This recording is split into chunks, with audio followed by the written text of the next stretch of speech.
All right, I will call this meeting to order. This is the Senate Judiciary Committee on April 1st of 2021. I'm sorry we are starting a little bit late today because we got off the floor just about 1 o'clock. So hopefully you all had a chance to grab a bite and refill your water bottles or whatever it is you need to do. And you're ready for a couple of bill hearings and a work session. I don't see all of my members here yet, so we're going to hold off on the work session for a few more minutes. But let's go ahead and open up the let's call the roll, please. Vice Chair Cannizzaro. Please mark her present when she arrives. Senator Armshaw. Here. Senator Harris. Here. Senator Settlemyre. Please mark him present when he arrives. Senator Hansen. Here. Senator Pickard. Here. Chair Scheibel. Here. April Fools. To see you. Thank you for joining us. Welcome back. She's the real boss anyway. Don't kid yourself. Can we get her back, please? Can we swap Hansons? That'd be great. I approve this motion. Any discussion? All right. Seeing none, we will move on to note for the record that we also have our fabulous staff here. Nicholas Anthony, our committee counsel, is here. Patrick Dinan, our committee analyst, is here. Both of them work for LCB. We do have a work session today. I think I said this before. We're going to do that later when we have more of our members here. And so in the meantime, equally important, we are going to hear SB 401 from Senator Harris whenever you're ready. I will open the hearing on SB 401. Thank you, Chair Scheibel, and good afternoon. For the record, I'm Dallas Harris, representing Senate District 11 in Clark County.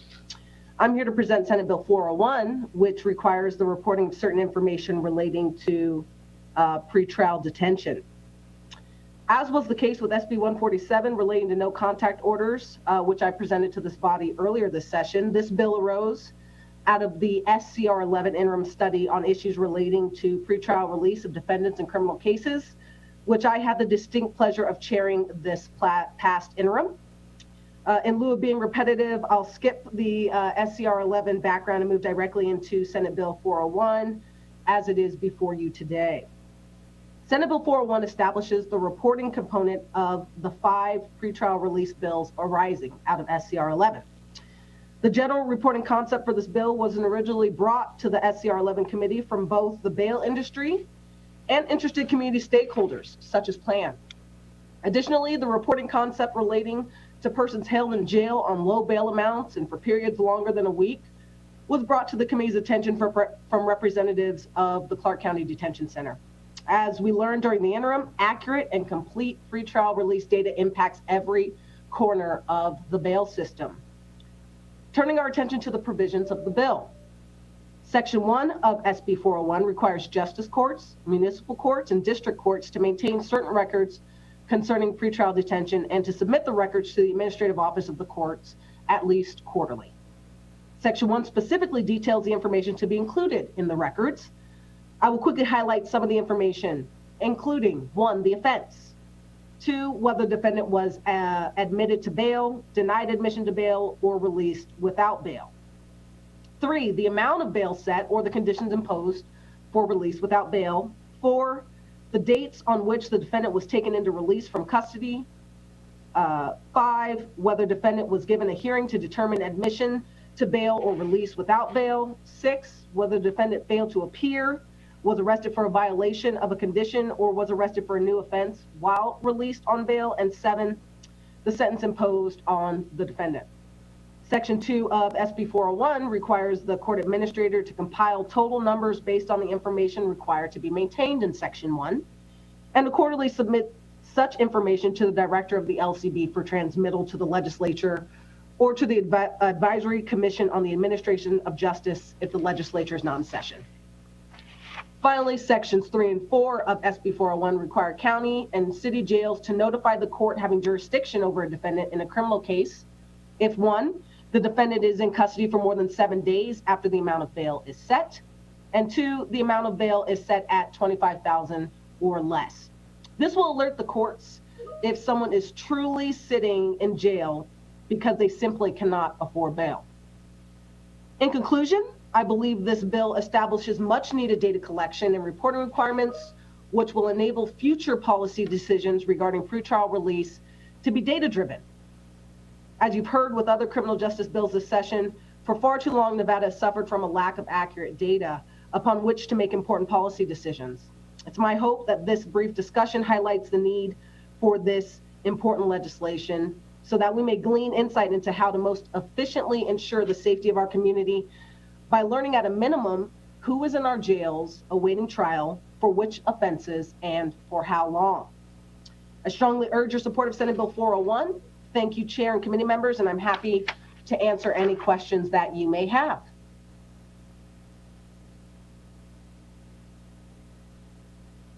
Thank you, Senator Harris. Do members of the committee have questions for Senator Harris? Go ahead, Senator Pickard. Thank you. Just a quick question. This isn't my area of practice. I'm just wondering, as we try to collect data on anything, the question is always, what information is being gathered, and what's the purpose so that we know if we're gathering the right information. I think you just answered the latter part of the question. The purpose is to determine if someone is sitting in jail. I don't know if or sitting in jail without the ability to make their bail, to be more complete. And I don't know if this is going to be used for any other purpose. My question, though, is with respect to, I think it's section 1 sub 7. Yes, section 1 sub 7. We list out the things that are going to be listed. Is this capturing all the data that there is to know whether or not the person couldn't afford the bail? Because all I can see, one question that came to mind, I should have put that way, is it that they can't make the bail, or they couldn't get someone to post it for them, or, as opposed to affordability, maybe they just didn't have any friends that were willing to do it for them, kind of thing. I don't know this area, so are we gathering all the information we need to actually be able to tell the courts that this person couldn't afford jail versus just couldn't find somebody to bail them out? Thank you for the question, Senator Pickard, to you through Chair Scheibel. I don't see much of a distinction all the time between not being able to afford it yourself and having someone bail you out like a friend, right? This is not a lot of people don't necessarily have friends who are going to post the bail. They just have the money to do it themselves. And so, if you are in bail for $2,500 or less, and it's been 7 days or more, regardless of whether the question is you don't have any friends who have that kind of money, we know you don't have that money yourself. And someone else who was able to put that money up would have been out on the street. And so that's really the key, what we're looking at here. Okay, let me ask it this way then, because I was under the impression that when you're in jail, you can't go to the bank and get money. So you're not able to get your own money, let alone someone else. And I was thinking more in the context of there's no family member who can go to the bank on behalf of the person and pull out the money. There's no spouse, there's no child, there's no somebody else, even though it's this person's money. So it's still a question of whether or not they are able themselves to post the bail or they're not. And so can you maybe elucidate the process a little bit and explain why why they're, because I see a difference there. Senator Pickard, I think I'll have to chat with you a little bit more about this, maybe offline, because I'm not sure if I quite get what your concern is here. I can say that regardless of why, even if it is that you don't have someone who can go to the bank for you, Sitting in jail for 7 days or more, when you have a bail at $2,500 or less, is a pretty good indication that you're sitting there because you don't have the resources. So what I hear you saying is that the person who is in jail has the ability to go to the bank and get that, or somehow get the money. So the only reason that they're sitting in jail is that they don't have the money? I would not say, Senator Harris, for the record, sorry, I got to get better at that. I wouldn't say it's the only reason. I'm suggesting it's a fairly decent indication that the reason they're sitting there is because they don't have the funds themselves. To say that's the only reason, of course not. You've illuminated some situations where maybe you're a single person and you don't have any friends in the world to go to the bank for you. That might also be the scenario, but I'm saying the correlation between those two, being in jail for 7 days or more, your bail set at $2,500 or less, is probably going to be pretty strong. All right, thank you. I'll also add, I think that you'd also be able to get a bail bond. So if my bail is $500 and I can afford $500, but I don't have anybody to post it for me, of course, they don't do it for free, but I could still call a bail bonds company from CCDC and say, hey, I have a bail that I can afford, but I don't have anybody to post it for me. They'll charge me some kind of fee to come down to CCDC and put the $500 on the books, and then I have to pay them $750 or whatever it is. So I think that you'd have to be in a very, very narrow category of person who can afford your bail but can't afford to pay a bail bonds person to come down to the jail post for you. All right, and that explains. And I guess when I was looking at the bill, I'm thinking only in terms of bail. I wasn't thinking about bonds. That makes sense. Thank you very much. Sure. Senator Settlemyer. Thank you, Chair. I appreciate the opportunity to ask a question today. I was just wondering on 7, if there's a reason why we don't have something like adding an L. Isn't it also pertinent to the discussion of why they may not be able to make bail their prior history? So if there was a history maybe that they, unfortunately in other states or in other jurisdictions or at other times, chose to not show up after posting bail. So in other words, they have a history. Thank you for the question, Senator Settlemyer. Dallas Harris for the record.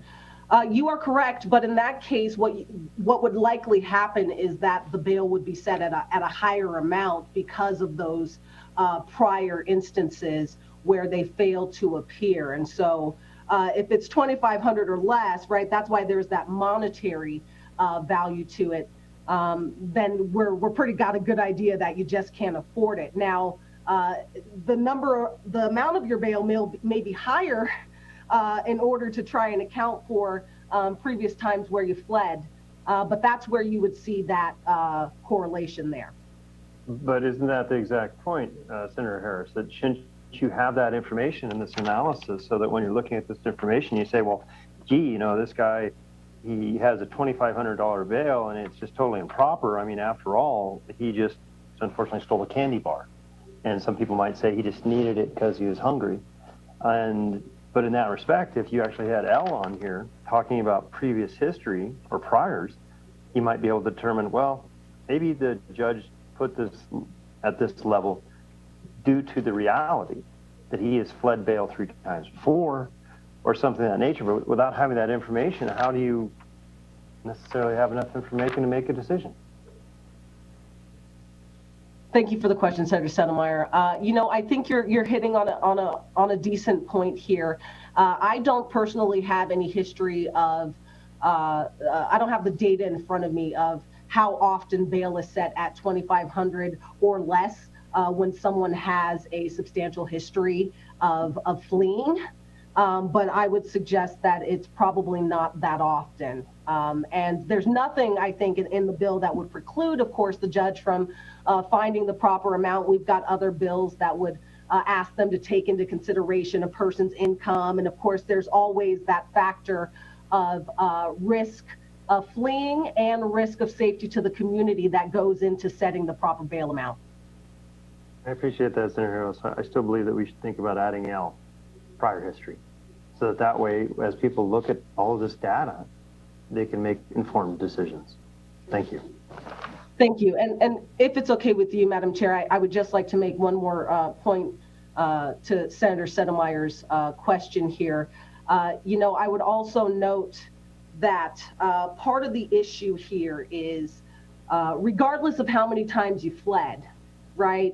If someone also fled a similar amount of times and had the same bail, but they simply had the money to pay it, that's really what we're interested in, right? So one person said at $2,500, even if they had fled multiple times, and another person said at $2,500 after fleeing multiple times, may simply be sitting in jail just because they don't have the funds, not because of the prior history. Well, I appreciate that, Senator Harris, but in that respect, then let's add M. How much money do these individuals have in their checking and or savings accounts, or do they have a checking and or savings account so we can obtain that data? Listen, I'm okay obtaining the data so we can make informed decisions. I just would like to look at the whole picture. Understood, and happy to continue discussions about what that proper data should be. Thank you, Senator Harris.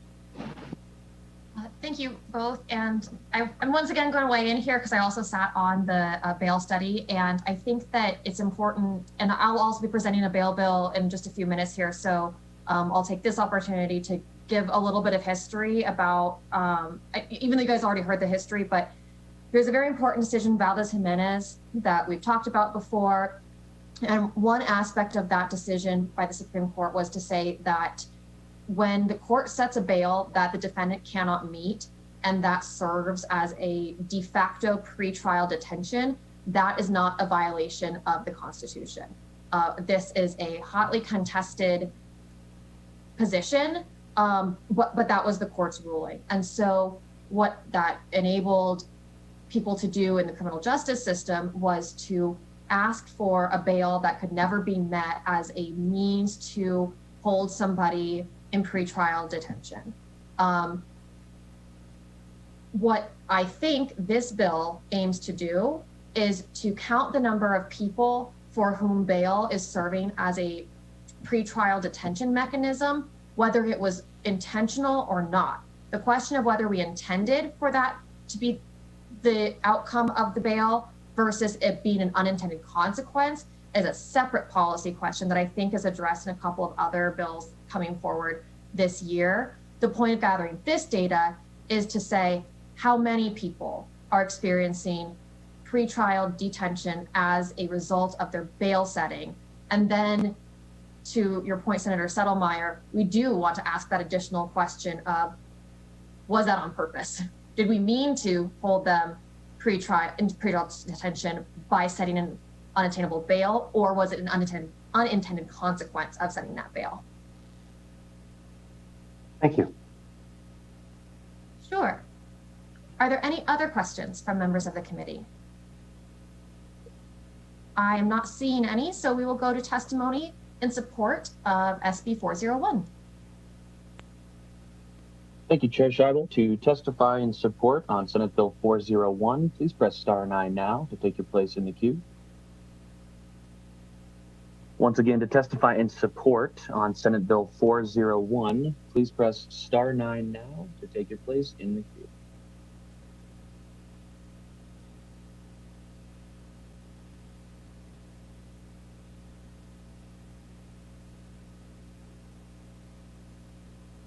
Caller with the last 3 digits, 611. Please slowly state and spell your name for the record. You will have 2 minutes to speak and may begin. Good morning, Chair, and good afternoon, Chair and members of the Senate Judiciary Committee. This is John Piro, JLHN-PIRO, from the Clark County Public Defender's Office.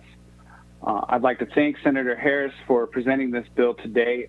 We think it's very important that we study data so that we can start making informed decisions on what we're doing going forward. So thank you for bringing this bill forward, and we support it. Thank you, caller. If you've recently joined us this afternoon, we're currently on support testimony for Senate Bill 401. If you'd like to provide support testimony at this time, please press star 9 now to take your place in the queue.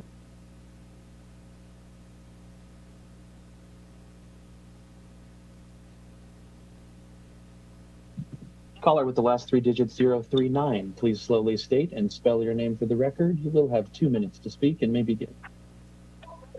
Hello, my name is Erica Minaberry. That's ErikaMinaberry, and I support this bill, and I would ask everyone in this committee to please stop criminalizing the poor, because we really need things to be a little bit easier for us.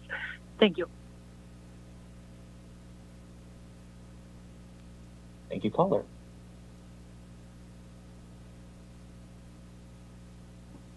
Caller with the last three digits 080, please slowly state and spell your name for the record. You will have 2 minutes to speak and may begin. Hi, Jim Hoffman, Nevada Attorneys for Criminal Justice. NACJ supports SB 401. Pretrial detention has been a very persistent issue before the legislature for the past several sessions, and yet we haven't been able to address this problem. One of the reasons for that is that there are some real holes in the data about pretrial release, so that the different sides of the issue can sometimes have trouble agreeing on how this actually works in practice.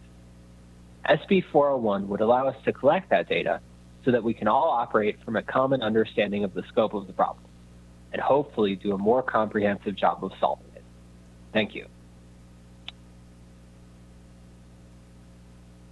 Thank you, caller. If you've recently joined us this afternoon, we are currently on support testimony for Senate Bill 401. If you'd like to provide support testimony at this time, please press star 9 now to take your place in the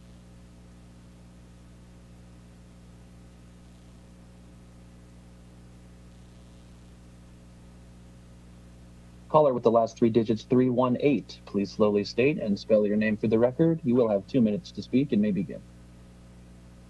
Good afternoon, Chair Scheibel and members of the Senate Judiciary. This is Kendra Bertschy, BERTSCHY, with the Washoe County Public Defender's Office. We really appreciate the work that Senator Harris has done through the interim with working with stakeholders through the interim committee, as well as the other members who participated in that committee. You will be hearing several bills this session from that interim committee. And we appreciate this bill because we do need the data collection in order to ensure that we are enacting sound policy. So we appreciate this bill and support it. Thank you. Thank you, caller.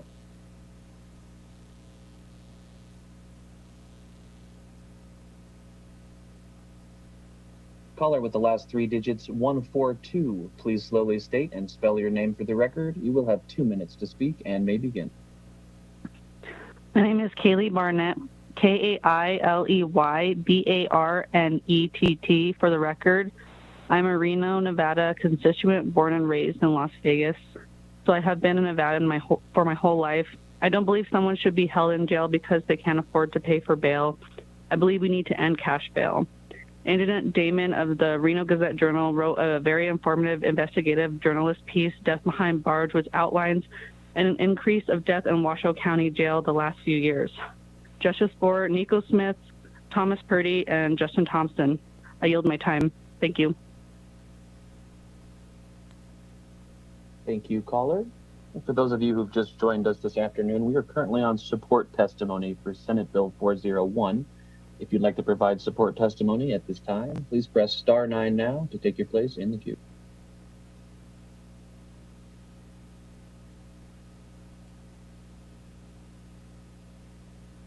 Caller with the last three digits 464, please press star 6 to unmute yourself. Then slowly state and spell your name for the record. You will have 2 minutes to speak and may begin. Hi, my name is Courtney Jones, COURTNEY space JONES. I support SB 401 because I believe in accountability and transparency, which is what has not been happening in the history of the state, nor in the history of this country. Although that is what the government continues to tell us that they're holding to their standards. But without this, we don't see integrity, we don't see responsibility that needs to be taken. And as well, there just must be truth and accuracy in the reports that are given, if any reports at all, because that's what we're seeing here, is that there were no reports whatsoever. So even when there do become reports, there must be truth and accuracy so that the public can continue to understand what's going on alongside enacting the correct policies that we need to make. And pretrial detention is just a tactic of mass incarceration, and it holds still illegally innocent people before their trial. And so if we want to figure out how to make the state better, we must listen to the large body of concerned residents and the impacted folks in Nevada that are trying to figure out why our loved ones and ourselves have to wait trial for crimes they may not have committed. And even if they have, again, we are holding people that are still legally innocent. And the public has the right to a fair and speedy trial. We have the right to know how our taxes are being used and why our community members must show restraint in the eyes of injustice, because that is what we see happening here with pretrial detention. And so when there's no attempt at building authentic trust with the communities, we can't ask our community to have faith in the systems that continue to oppress us. So I support SB 401, and I call on all of our legislators to do the same. Thank you. Thank you, caller.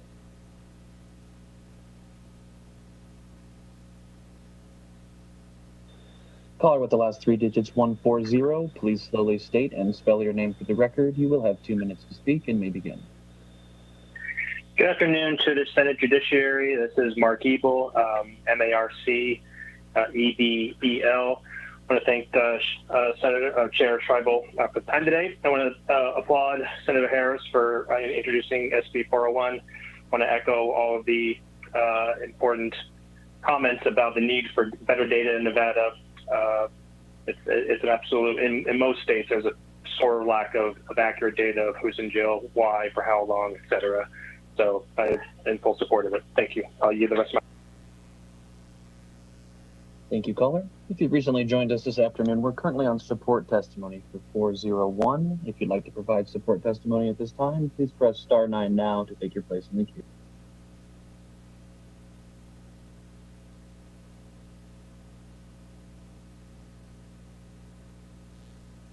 Caller with the last three digits 333, please slowly state and spell your name for the record. You will have 2 minutes to speak and may begin.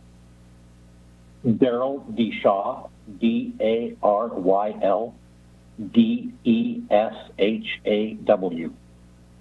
I am for this bill, but what disturbs me was the conversation I heard between you members of the committee right before you open this to public comment. There seems to be a lack of understanding about a lot of the things that are going on in our local jails right now, and the negative effect that the Yemez decision had on bail and people sitting in the jail.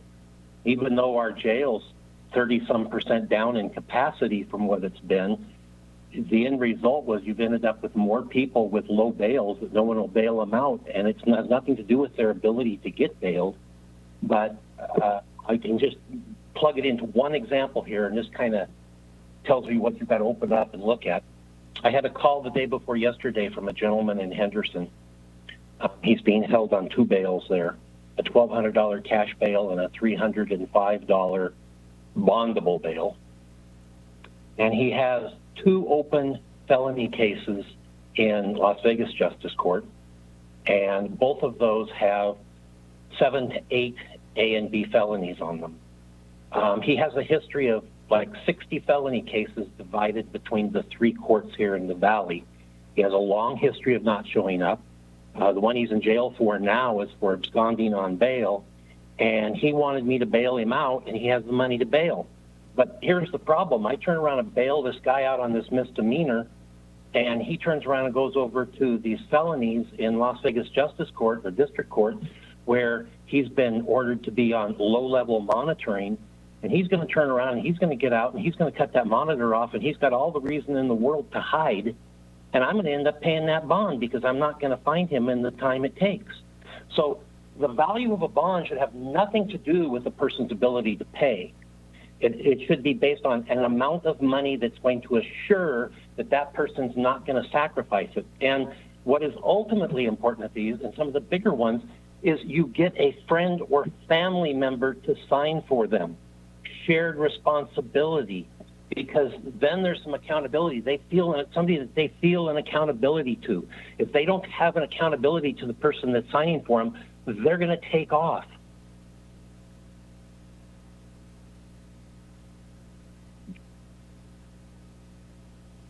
Thank you, caller. And as a reminder for those that have just joined us, we are currently on support testimony for Senate Bill 401. If you'd like to provide support testimony at this time, please press star 9 now to take your place in the queue.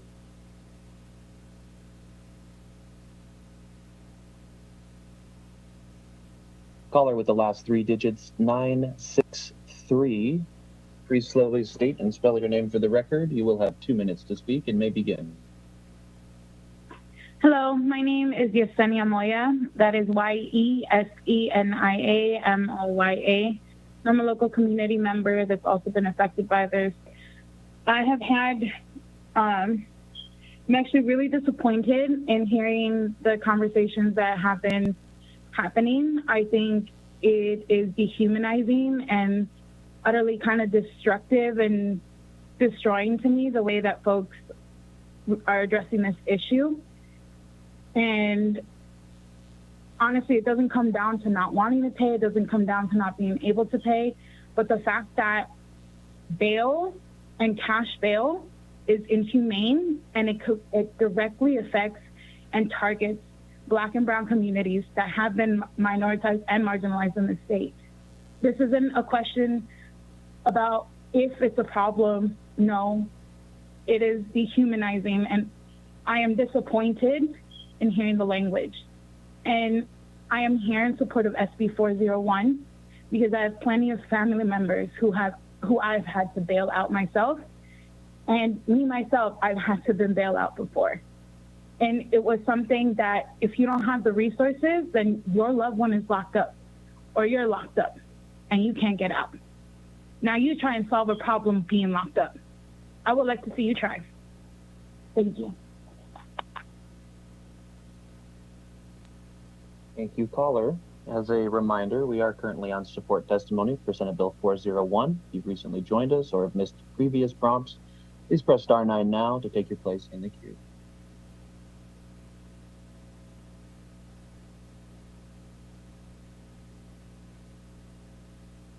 And Chair Scheibel, there are no more callers to give support testimony at this time. All right, thank you so much, Mr. Kyle. We have heard from everybody who was in the queue to give support testimony. We will now move to opposition testimony on SB 401. Thank you, Chair. To testify in opposition on Senate Bill 401, please press star 9 now to take your place in the queue. Once again, to testify in opposition on Senate Bill 401, please press star 9 now to take your place in the queue.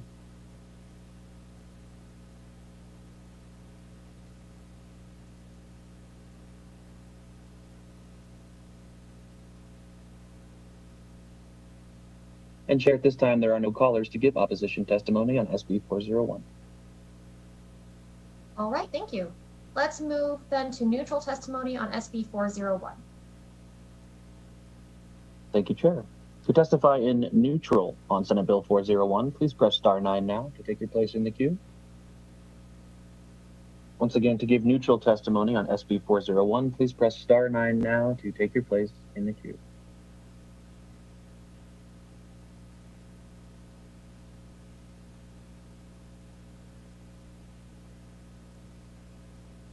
Caller with the last 3 digits, 695. Please slowly state and spell your name for the record. You will have 2 minutes to speak and may begin. Good afternoon, Chair Scheibel, members of the committee. This is Holly Wellborn, Policy Director for the ACLU of Nevada. I actually meant to call in support of the bill. So if the chair will allow me, I can do that now. If not, I'm happy to submit my testimony in writing. You can go ahead and give your support testimony. Thank you. I apologize for the technical difficulties.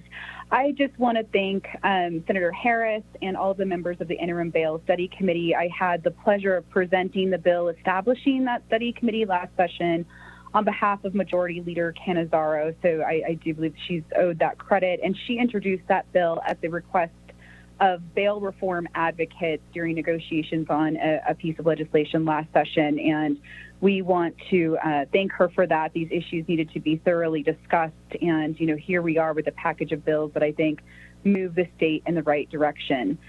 The requirement to maintain and publicly report information on pretrial defendants is the transparency the state needs to ensure bail is imposed constitutionally.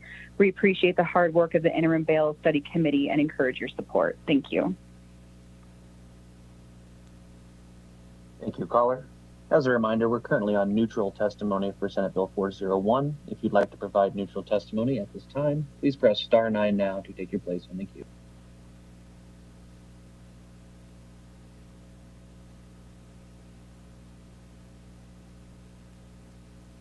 And Chair, at this time, there are no more callers to give neutral testimony. All right, thank you so much. We will now close the hearing on SB 401, and we will continue to take the agenda out of order. I apologize. As you all, I hopefully know at this point, we have lots of members who are presenting bills in different committees at the same time, and everyone's doing their best to make their schedules work. And so we're going to move next to SB 257. This is a committee bill that I will be presenting, so I'm going to turn the proverbial gavel over to our Vice Chair, Majority Leader Canizaro. Great, and thank you, Chair Scheibel. Welcome to the committee. We are going to go ahead and open up the hearing on Senate Bill 257 and welcome you to the committee for your presentation. You may go ahead and proceed whenever you're ready. Thank you so much, Vice Chair Canizaro. For the record, my name is Melanie Scheibel. I represent the 9th District in the southwest part of the Las Vegas Valley, and it is my pleasure to be here today presenting SB 257 to you. SB 257 is a bill that we're all going to learn about together, as we all received an email about an hour ago with a new version of the language. And I am very, very thankful to our partners at the Home Builders Association who have been working diligently with the Nevada Justice Association and other stakeholders to get this policy right. And the purpose of the policy, speaking very broadly, is to reduce HOA payments for homeowners who own what are not single family homes, townhomes, condominiums, duplexes, facilities like those, because their insurance needs are just slightly different from owning a freestanding, detached, single-family home. And I will go ahead, if it is okay with the Vice Chair, and turn it over to Nat Hodgson, I think is going to go first to talk to us about the purpose of the bill. And I hope that you all got the email with the most recent updated language so you can follow along.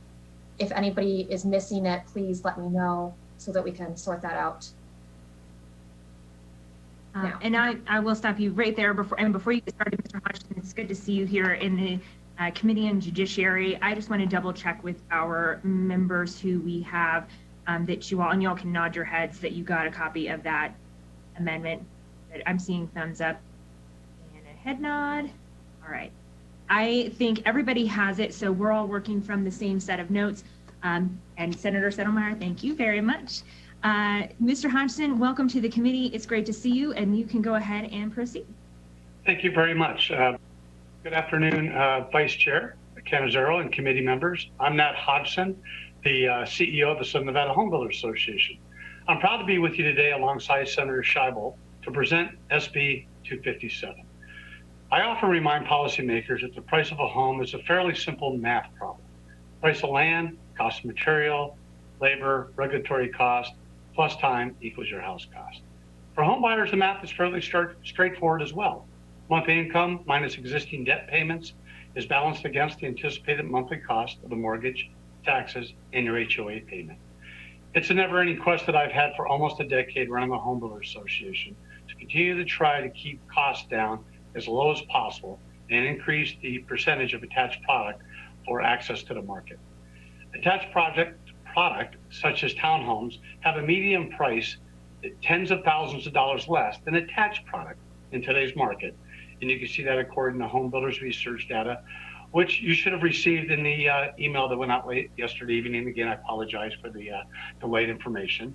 For example, in 1995, Southern Nevada's for sale market had 21% market share was the attached product. Then in 2010 to 2017, it went down to 2 to 7% as a high. And in just the last 28 months, we've gone from 15% to almost 23% of attached product for affordability. Due to the escalating land cost, density is the key to keeping market costs for a home as low as possible. It's as simple as that. Frankly, for too many Nevada families, because of these rising costs, the math is increasingly not working in their favor. Increased land cost, increased material costs for flat wages for middle-class buyers mean that we're often losing ground in the fight to preserve access to the American dream of home ownership. Senate Bill 257 seeks to increase access to the most affordable for sale units on the market today, townhomes and duplexes. This body, by supporting key compromises in the last legislative session, preserved the ability for developers to build new attached homes. This growing segment of the market is a key access point to home ownership for working families. This bill would seek to lower development costs of townhomes and duplexes, lower your monthly HOA payments for residents of townhomes and duplex communities, and help more Nevadans qualify to buy new townhomes. This is a bill that I think is a win-win for homeowners, realtors, and developers. So with me today is our lobbyist, Matt Walker, who will actually walk you through the bill. Thank you very much. Thanks, Nat. Matt Walker, for the record, on behalf of the Southern Nevada Home Builders Association, and great to be with you this afternoon to talk a little bit about some things I'm passionate about: insurance, Uniform Law Commission, and HOAs. So really appreciate your patience, but this is an important conversation. I'm going to briefly tell you a story about why we kind of discovered this bill concept in the first place, and then very briefly walk you through a section by section of the latest amendment that we've been working on with stakeholders. So I was working with Assemblywoman Bacchus, who represents Sun City, Summerlin, and many other areas where constituents are really passionate about their HOA management and often compare notes on their monthly bills and other expenditures of the HOA. Her constituents discovered that there was a big increased cost for the homeowners of some of the smallest homes in the community, which are the duplex and townhome units. And they inquired to her why there was such a discrepancy, why their neighbors down the street who have a larger and more expensive single family home would be paying less in their HOA assessments. And so in that conversation and research, we stumbled upon this issue that for townhomes and duplexes, they're required to, HOAs are required to cover the same insurance for both the exterior and common elements of a community, but also the full interior of the unit as well. And we researched other states and found that several states that adopted the Common Interest Community Owners Act, the Uniform Law Act, around the same time that Nevada did, have since updated it to reflect some lower requirements for the association in the case where units aren't sharing a horizontal boundary. So whether you want to call them a condo, a townhome, or a duplex, the key is that they only share a vertical wall and not that horizontal wall. And so we've tried to copy some of that tried and true statute here in the amendment I'm going to walk the committee through. And as the sponsor mentioned, we've been working closely with the Nevada Justice Association, CAI, and other key stakeholders to make sure that we did not leave anybody in a situation where they were unclear on their coverage or where there was a gap in coverage. And I'm very appreciative of the improvements to the bill that came through that dialogue. So I will jump directly. Mr. Walker, I just Please. want to let the folks listening at home know that we did go ahead and update the amendment on Nellis. So the one that is online now is the same one that the members of the committee are looking at. We are so appreciative for your committee staff. Again, Matt Walker, for the record, on behalf of the Southern Nevada Home Builders Association. So walking briefly through that amendment, which all focuses on Nevada Revised Statutes 116.3113, going down to subsection 2. Here we are diverting, creating two different categories. Again, the traditional high-rise condo or other scenario where units are sharing a horizontal wall between units, and those units will remain status quo. And we're then calling out units that are only divided by vertical boundaries that comprise common walls. And in the case where you have one of those communities that we typically refer to as townhomes or duplexes, they're able to, but not required to, maintain lower levels of insurance as an association, where they don't need to cover the floors, ceilings, and various other interior components of that unit. As Mr. Hodgson mentioned, we believe that this will reduce the overall cost to the association for their monthly assessments due to this decreased requirement for coverage should the governing documents reflect this reduced coverage. Section number 3 ensures that there's a complete clarity for folks purchasing in these communities. We want to make sure that everybody is aware of the rules of the road and what insurance coverage they may want to adjust for their own personal coverage based on what their association will or will not be covering. And appreciate all the stakeholders who helped us dial in the language of this subsection to ensure that at sale, folks have this additional information made available to them. Going right down to subsection 4, again, to ensure that there's no loopholes, no gray area here. If for whatever reason a townhome or duplex community is built after the effective date of this bill, if the governing documents don't specify that there's this reduced coverage of these interior elements of the units, they're going to default back to the status quo. So again, we're just looking at new communities going forward, and only when the governing documents spell out this decreased coverage for interior elements of these townhomes and duplexes. And in either case, they're expected to give folks a disclosure at purchase to let them know exactly what their association is going to be picking up the tab for in terms of insurance. So to conclude, I just want to thank again sponsor Senator and my Senator Melanie Scheibel. I'm very appreciative of the opportunity to have this conversation. As Mr. Hodgson mentioned, we do see this as a win-win-win, and appreciate all the stakeholders who helped us improve this bill and get us to a finished product to present to you today.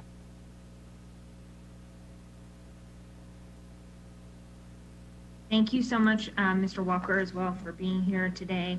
As the chair mentioned, for those of you who may be just joining us or who may be waiting in line to testify, before we get to questions of the committee, just so everyone knows what may be driving the committee's questions, we did receive a new amendment. That amendment is now available on Nellis.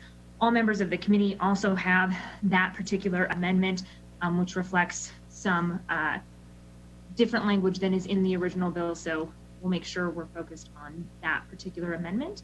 And Chair Scheibel, unless you have additional comments to make, we can move. I'm seeing no. So we will go ahead and move to questions from members of the committee. If anyone has a question, please go ahead and you can use the raise hand feature, because I have figured out how to work that, which is a huge plus in my education here. And I see that Senator Pickard does have a question, so we'll go ahead and start with you, Senator. Thank you, Madam Chair, and thank you, Senator Scheibel, for bringing the bill. And of course, Mr. Walker, and particularly Mr. Hodgson, it's good to see you. I will, however, I do want to correct something you said, Mr. Hodgson, and that's you've been doing this more than a decade. It was 20 years ago we worked over at Pulte Del Webb together. So you've been at this a long time, and of course, leave it to a home builder to build a better bill. You've resolved almost all the questions I had with respect to the bill with this amendment. I like where it went, particularly sub 4. But there's one question that remains in my mind, and that is, and I think 4 probably covers it, but when we have associations of multiple duplexes or townhomes where we have only vertical separations, some of those governing documents are designed to make sure that the association owns not only the exterior of the building to the interior surface, but also those common walls. And since the association is owning those common walls, the original bill would have said you don't have to have insurance at all on that. As I read it, does Section 4 leave it, well, I read this as Section 4 leaves it up to the association to decide whether or not they're going to also insure that common wall, even though they own it. Am I reading this correctly, that in instances where the association owns that common wall, it's still optional for them to carry the insurance? Senator Pickard, thank you for the question. Matt Walker, for the record, I would have won a bet that your question was first, but nobody would take me up on it.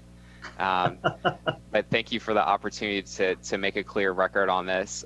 So Section 2 of the amended version of the bill now creates a much more clear picture of what types of elements are not required to be insured by the association. And if you'll note, the term finished interior surfaces of the walls, floors, and ceilings, I think that there was an intention here, again, copied from Colorado, of picking these non-structural elements as a way to steer clear of the exact controversy that you called out there. So I appreciate the opportunity to make a cleaner record in that regard, and happy to follow up if I may have missed the mark. No, and that's fine. I just noticed that also includes to the extent the insurance is available. And so, again, it's going to leave it optional. And I think that's not the intent of the bill, that the intent of the bill is to make this so that we're just excluding the stuff we're hanging on the walls, maybe the paint or other decorative features. But that the expectation is that the association, if it owns the wall, it's going to insure the wall, because the renters or the owners who buy the insurance, they can't legally, typically, their insurance companies aren't going to be including structural elements that are owned by the association. So I want to make sure that it's clear we're not intending to leave any gaps here. Matt Walker, for the record, on behalf of the Southern Nevada Home Builders, and through you, Vice Chair Canizero, to Senator Pickard. Thank you again for the follow-up. That's exactly right. We're intending to leave no gaps here. And that's why it's so important that we have that disclosure, and it's so important that we leave it up to the declarant who's forming these governing documents to ensure that they're customizing the terms of the insurance coverage in those governing documents to the circumstances of what features are in the community, what the architectural elements of that community are. I believe that this bill does that appropriately with the terms in subsection 2, but also the default being the existing tried and true statute that I believe has been on the books since 1991 in regards to insurance coverage for those other elements that you named. Great. All right. Thank you. I think we might want to tighten the language up a little bit to make that clearer, but I appreciate the response, and I think the record's clear. So thank you, Madam Vice Chair. Appreciate the opportunity. Thank you. We will go to Senator Armshaw. Thank you very much, Majority Leader. And more of a comment than a question, I just want to thank Senator Scheibel and Mr. Walker and the Southern Nevada Home Builders for reaching out to me. And I was able to reach out to some actual members of the drafting committee from the Uniform Law Commission who worked on the Common Interest Ownership Act.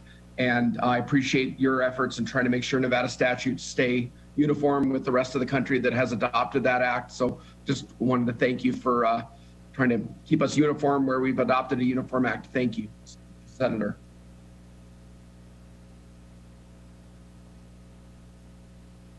Thank you, Senator Armshaw. Additional questions from members of the committee? I am not seeing any digital hands raised. I'm not seeing anyone jump out of their chair. All right, then we will go ahead and move on to testimony. Here on Senate Bill 257. If you are here to testify on Senate Bill 257, we will proceed with support, and then we will move to opposition and end with neutral. I am going to turn it over to our very capable broadcast production services staff, who will flag for those of you waiting to testify to go ahead and get in line for that. So please pay attention to their directions, and we'll go ahead and start with support. Thank you, Vice Chair Canizaro. To testify in support on Senate Bill 257, please press star 9 now to take your place in the queue. Once again, to testify in support on SB 257, please press star 9 now to take your place in the queue.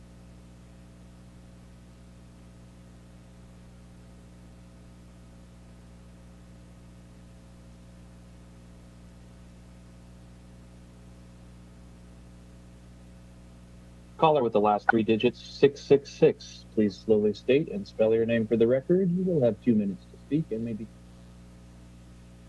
Eva Segerblom, EVA SEGERBLOM, on behalf of Nevada Justice Association.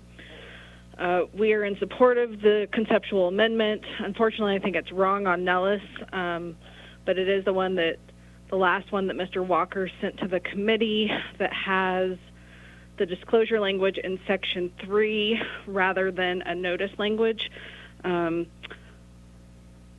We believe that this bill protects homeowners and associations, and that's why we're in support of it.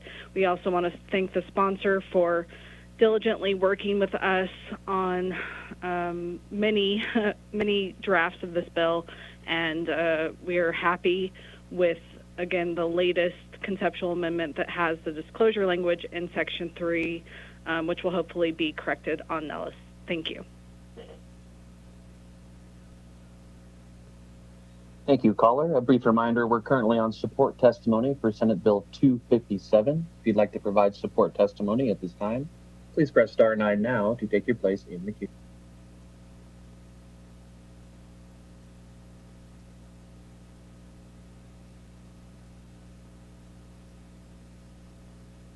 And Vice Chair, at this time, there are no more callers to give support testimony. Great. Thank you so much. We will move on to opposition testimony. If you're here to testify in opposition to Senate Bill 257, now is your time, and we will again turn it over to Broadcast Production, who will help to facilitate our opposition testimony. Thank you, Vice Chair. To testify in opposition on Senate Bill 257, please press star 9 now to take your place in the queue. Once again, to provide opposition testimony on SB 257, please press star 9 now to take your place in the queue.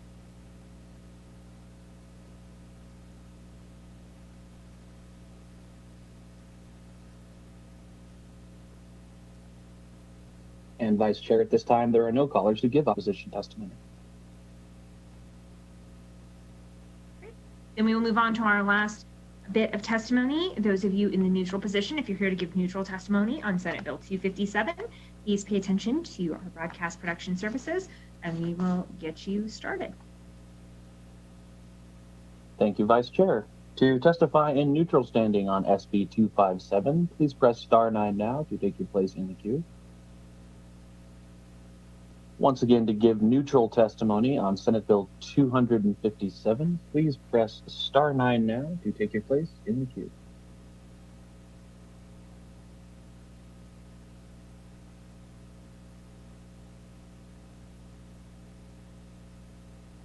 Caller with the last 3 digits, 187, please slowly state and spell your name for the record. You will have 2 minutes to speak and may begin.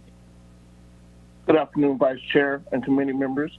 For the record, my name is Charbez Foger, spelled C-H-A-R-V-E-Z, last name Foger, F-O-G-E-R, and I am the Ombudsman representing the Nevada Real Estate Division, Common Interest Communities, and Condominium Hotels. Thank you.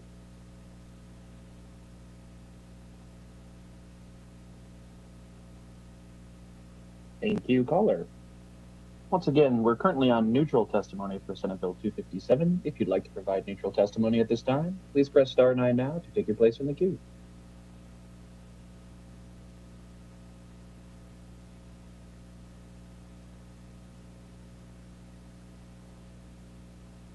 And Vice Chair, at this time, there are no more callers to give neutral testimony. Okay. Thank you so much. For those of you who are joining us online as well, I know there was mention of the amendment that the committee had received. I believe we all received the correct amendment. I believe the correct amendment is also posted on Nellis. You may need to refresh your Nellis page in order for that new amendment to pop up, since it had been uploaded while we were still in the hearing. So we will double check that. We will make sure that the right one does appear on Nellis. I do know that all members of the committee did have the right amendment, and it sounds like most of the folks who we have had testifying today have also seen the same amendment that we've all been looking at. So I think we're all working from the same page, but we will double check that. And for those of you watching online, you may just need to refresh that Nellis page in order to see the newest version of that amendment. That ends our testimony on Senate Bill 257. Senator Scheibel, Chair Scheibel rather, if you have any closing remarks, we'll turn it over to you. I just want to thank the committee for your time and attention, and I'm really glad that we were able to get to a place of consensus on this bill, and that's all. So we'll close the hearing on Senate Bill 257. Thank you, Chair Scheibel, Mr. Hodgson, Mr. Walker, for being here to walk us through the bill today. And I am going to turn the proverbial gavel over to Chair Scheibel for the remainder of the meeting. Thank you, Vice Chair Cannizzaro. This is actually a temporary transfer of power just for the purposes of our work session. I believe we have all of our members here at this point. If you all just want to give me a wave, let me know that you're still here. Awesome. So I appreciate that you're all humans, and sometimes you have to step out and I can't see that. We're going to move to the work session now. I want the committee to know that it is my fault that you got the work session documents late. Our staff diligently prepared them, and it was my oversight in not getting them uploaded to Nellis earlier. For that reason, I have amended our work session to include only bills that have no amendments. So I'm hopeful that the committee is comfortable moving forward with SB 32, 161, and 258. The work session documents are on Nellis. You can view them right now. And like I said, there are no amendments to those bills. So if there are any concerns, let me know. Otherwise, I will hand it over to Mr. Guinan to walk us through each of these bills. Thanks, Chair Scheibel. For the record, Patrick Guinan. And I'm the committee policy analyst. And I'm going to go through the three bills the chair just mentioned. As she said, none of them have amendments, so I'll do brief summaries of them. The first one is Senate Bill 32, which is a a committee bill that we brought on behalf of the Department of Corrections and heard on February 9th. Senate Bill 32 updates language concerning offenders with substance use or co-occurring disorders. It eliminates the term therapeutic communities, as well as a requirement that the director of the Department of Corrections establish those communities for offenders with substance use disorders, and it instead requires the director to establish treatment programs for offenders with these disorders and defines the terms accordingly. It also revises the term substance use disorder to conform with the 5th edition of the Diagnostic and Statistical Manual of Mental Disorders. Three more provisions. The bill also authorizes rather than requires the director to segregate offenders who are assigned to programs from those who are not. It authorizes offenders assigned to such programs to be taken outside of a correctional institution or facility for treatment. And it revises their required period of participation in a program of treatment of aftercare from 1 year to a minimum of 5 months for treatment and a minimum of 3 months for aftercare as deemed appropriate. And language regarding the development of programs to provide continuing treatment is updated accordingly with the rest of the bill. That's all I have, Chair Scheibel. Thank you so much. I'm not sure if we have somebody from the Department of Corrections here to answer questions. Are there questions on the bill or a motion perhaps? Chair, I move do pass. All right, we have a motion from Senator Armshaw to pass SB 32. Is there a second? Second. There is a second from Senator Harris. And is there any discussion on the motion?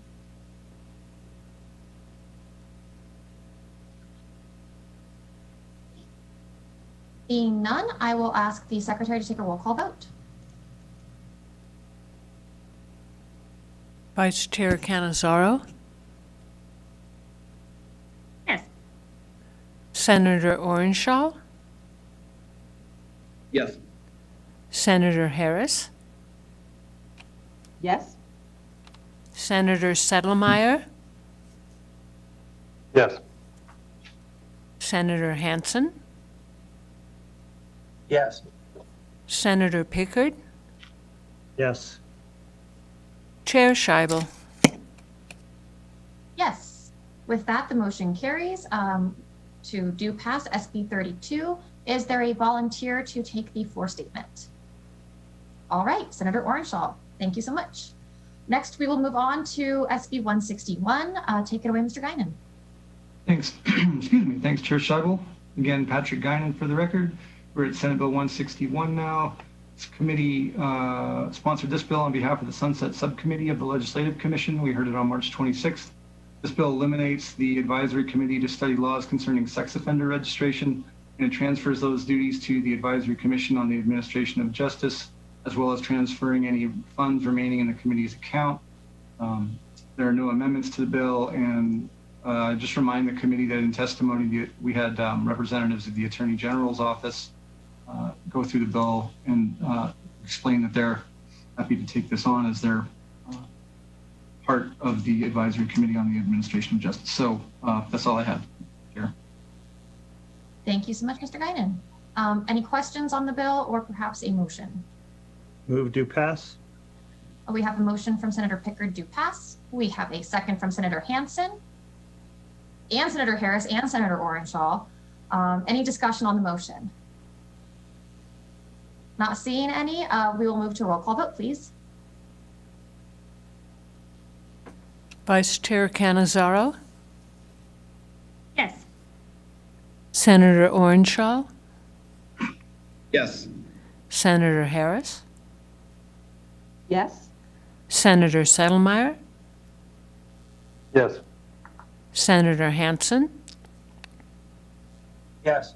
Senator Pickard, Yes. Chair Scheibel. Yes. And with that, the motion to pass SB 161 passes. Is there a volunteer to take the floor statement? All right, Senator Hansen, it is yours. And that takes us to SB 258. Thanks, Chair Scheibel. Again, Patrick Guinan for the record. We're now at Senate Bill 258. This bill is sponsored by the chair, and we heard it on March 29th. And the bill relates to corrections. It requires the director of the Nevada Department of Corrections to adopt with the approval of the Board of State Prison Commissioners regulations prescribing standards for each NDOC institution and facility for the supervision, custody, care, security, housing, and medical and mental health treatment of offenders who are transgender, gender nonconforming, gender non-binary, and intersex. The bill requires staff training and cultural competency for interacting with such offenders appropriately and defines the terms gender non-binary, gender non-conforming, and intersex for the purposes of adopting regulations and developing and implementing staff training programs. Those regulations are to be adopted by January 1 of 2022. And as we mentioned, there are no amendments. And that's all I have, Chair Scheibel. Thank you so much. Any questions from members of the committee on the bill?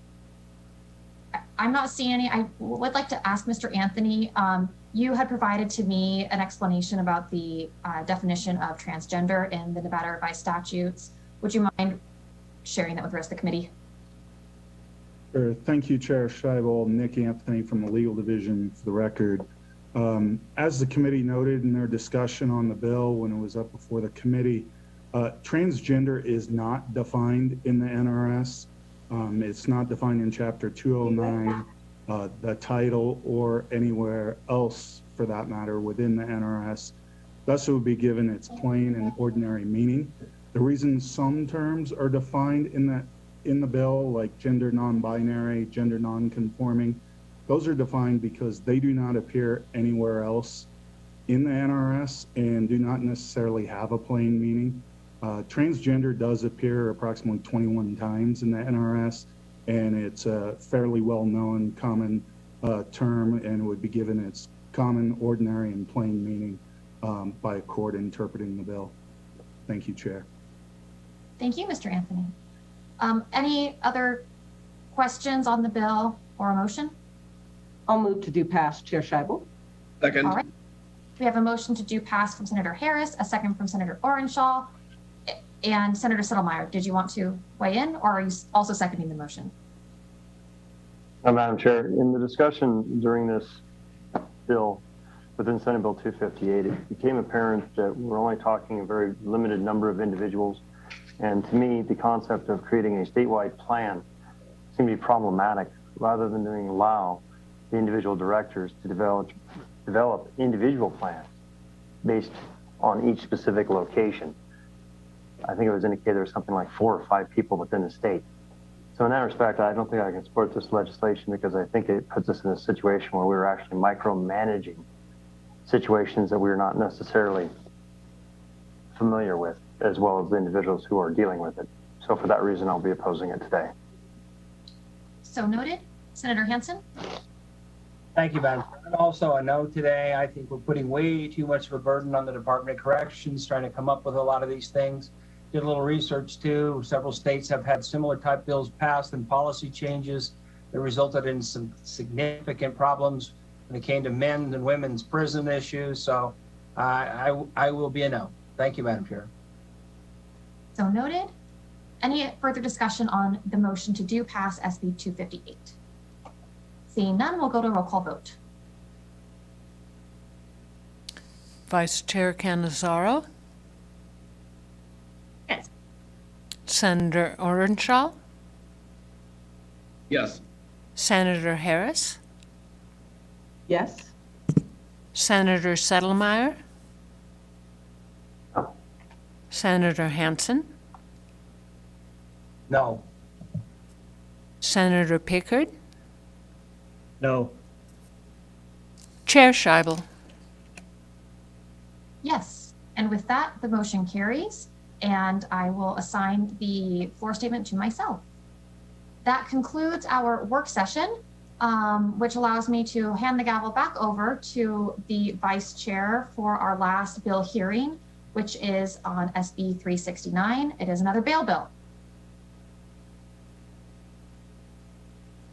Thank you, Chair Scheibel, and welcome again to the committee. We're pleased to have you here, and we're going to go ahead and open the hearing. We're going to go ahead and open the hearing on Senate Bill 369, which revises provisions relating to criminal procedure. We are going to go ahead and turn it over to you, Chair Scheibel, and you can begin when you're ready. Thank you so much. Good afternoon again, committee. Vice Chair Cannizzaro, for the record, I'm Melanie Scheibel, representing Senate District 9 in Clark County. I'm honored to come before you today to present Senate Bill 369, which was requested by the interim committee to conduct a study of issues relating to pretrial release of criminal defendants. This bill brings together 2 recommendations brought before the committee by members of both the defense bar and the prosecutorial bar. Jointly, the recommendations address a recent Nevada Supreme Court ruling, Valdez-Jimenez versus the 8th Judicial District Court, which found various statutory provisions regarding bail pretrial release unconstitutional. I've posted summaries of the 2 recommendations on Nellis for the committee's review, and they are listed as recommendation number 5 and recommendation number 6 in that exhibit. By way of background, in Valdez-Jimenez, the court held that requiring an arrested person to show good cause in order to be released without bail violates that person's constitutional right to non-excessive bail for a few reasons. 1, the court doesn't have to consider less restrictive conditions of release before deciding if bail is necessary. And 2, the state is effectively relieved of its burden to prove that bail is necessary in order to protect the community and ensure the arrested person will appear in court. What this bill does is seeks to correct this flaw and ensure Nevada law comports with the Constitution by doing a few things. First, Section 3 strikes the provisions that were found unconstitutional regarding a defendant having to show good cause to be released without bail, and Section 4 makes a conforming change.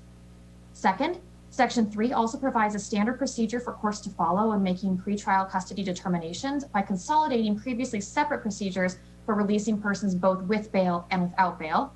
And then Sections 1, 5, and 6 contain conforming changes.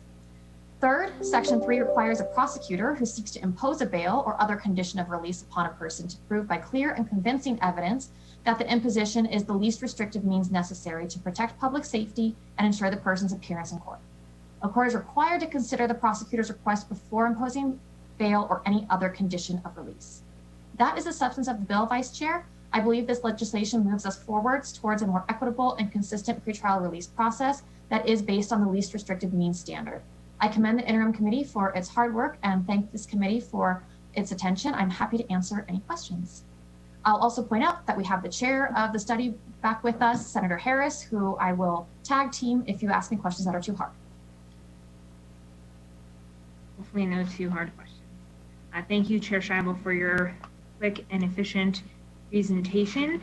We'll move to members of the committee for questions. If you have questions, please go ahead and you can use that raise hand feature. I'm not seeing anyone raising their hand. So I do have some questions, so I'll go ahead and start. Everyone else can think about it, and then if they have questions that pop into their mind, they can raise their hand and we'll go from there. So I have a couple of questions here, and I obviously am familiar with the Valdez-Jimenez decision and the reasons for it, and agree that in large part pieces of this bill reflect that decision. What I do have some questions about, and I see that there was sort of a reordering here where it talks about in section 3, subsection 4, the court may impose any reasonable condition of release pursuant to subsection 2, including without limitation, and then there's a list that was previously, and you can see stricken in section 2 of the bill under NRS 178-484.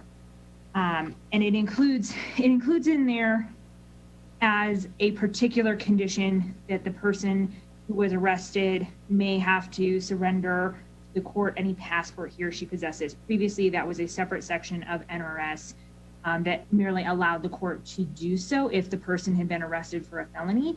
And so I'm wondering why we're removing it from that portion of the NRS and placing it here as a condition that then is subject to all of these other things. Because to me, a passport surrender seems very much in the realm of what we would consider some of the most least restrictive means, because that is actually leaving the country, not simply going to visit your friend in California, which I guess you can do while you are out of custody as well. But to me, that just seems like something that was within the court's discretion, where somebody is arrested on a felony, and now we're putting it in this. So Melanie Scheibel for the record, and my reading of the statute, we'll call it the new way, the way that the bill organizes it, wouldn't change the ability of the court to impose that condition. I think that they were allowed to impose it before, they're allowed to impose it now, and I'm reading it simply as moving it to a different section of the NRS that contains the more relevant other provisions, but I could be missing something. Yeah, and I see why you may view it that way. I guess the way that I'm seeing it is now you have to have the request from the prosecutor. They have to prove by clear and convincing evidence both that the defendant is a danger to the community or there is a risk of flight, and then also must prove by clear and convincing evidence that whatever that request is the least restrictive means. Whereas under the statute as it is currently written, a court even at arraignment could say, well, we're going to ask you to surrender passports. I see what you're saying. And I would be open to an amendment to the bill that retains the court's discretion for the passport specifically. And we can definitely follow up on that. And then in here as well, it makes clear, and I don't know if I'm maybe parsing things out. And again, I'm familiar with the Valdez-Jimenez decision. In a lot of cases, we'll have courts that will consider bail prior to the opportunity for an adversarial hearing. And they may do things like set a bail amount or impose conditions. That happens prior to whenever that hearing may occur. If it's 48 hours, if it's 72 hours, or if we're talking about instances where bail had been addressed, but then the court is going to maybe address it again. To me here, when we're striking out, and I know that upon the showing of good cause, a court may release without bail, the good cause portion was fundamental to the Valdez-Jimenez decision, right? Because we know that we're asking for a defendant to prove good cause before they may be released, which speaks to their liberty interest versus when we may have to show additional mechanisms. Here it seems to be removing, though, entirely not just the good cause piece, which makes sense to me and I understand why it's in this bill, but also a court's ability to ever set bail or to set any conditions, because we are now premising that portion of the NRS with only if a prosecuting attorney is asking for. Now, I think we should also obviously allow for prosecuting attorneys to ask for bail and or conditions of release. That happens very often at initial arraignment and at pretrial hearings. But in these instances where even if a court were to maybe hear part of, let's say, a preliminary hearing, and following the preliminary hearing and some additional information that's come to light, they believe that there should be an additional condition set. It seems here that absent a request from a prosecuting attorney, the court has no authority to either issue bail, set a condition, maybe set a higher bail, maybe set additional conditions absent that request.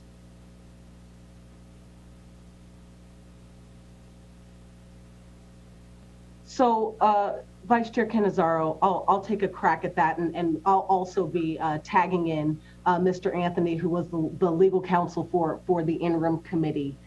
So I'm not sure if I read this as prohibiting, but more talking about when it is the prosecuting attorney requesting what must happen. I think we're definitely all open to ensuring that the court has the ability to kind of sua sponte, put into place reasonable restrictions. And I believe that is what we have under Section 3, subsection 4. So I think there's an opportunity to ensure the court still has its ability. But we're talking about when the prosecuting attorney, for the most part, is moving to impose restrictions, what kind of evidence they have to bring forward to do so. Sure. No, and that makes sense to me. Obviously, I think Valdez-Jimenez is pretty clear in that you have to have that clear and convincing evidence. We obviously want to have adversarial hearings where we can present evidence when we're talking about bail. I just don't want it to be read as though we are stripping some of the court's own rights, either in setting that before that hearing occurs or in making changes as a case develops. That happens, and sometimes it's not the request of the prosecuting attorney, and I want to make sure that the courts still have discretion when it comes to those decisions. Understood. I think there's a way to clarify that, and the intention of the bill is by no means to limit the court's ability to keep folks safe. Got it. Additionally, I saw that there was a strikeout here in Section 2. It's the last little paragraph here in red under Section 15. It's on page 7 of the bill that eliminates the extradition cost if someone were to flee the jurisdiction and the state were have to pay to bring that individual back to the state of Nevada, that we're eliminating the ability to seek extradition costs. I did not see that appear in another place in this bill. And so I just wanted to, point that out, ask a question as to why, or ask whether there's appetite to ensure that that is the case, because frankly, I think when we're talking about purposes of bail and conditions, one of those hinge points is that they are not going to flee the jurisdiction, and extradition occurs when they have in fact fled and there's then a warrant.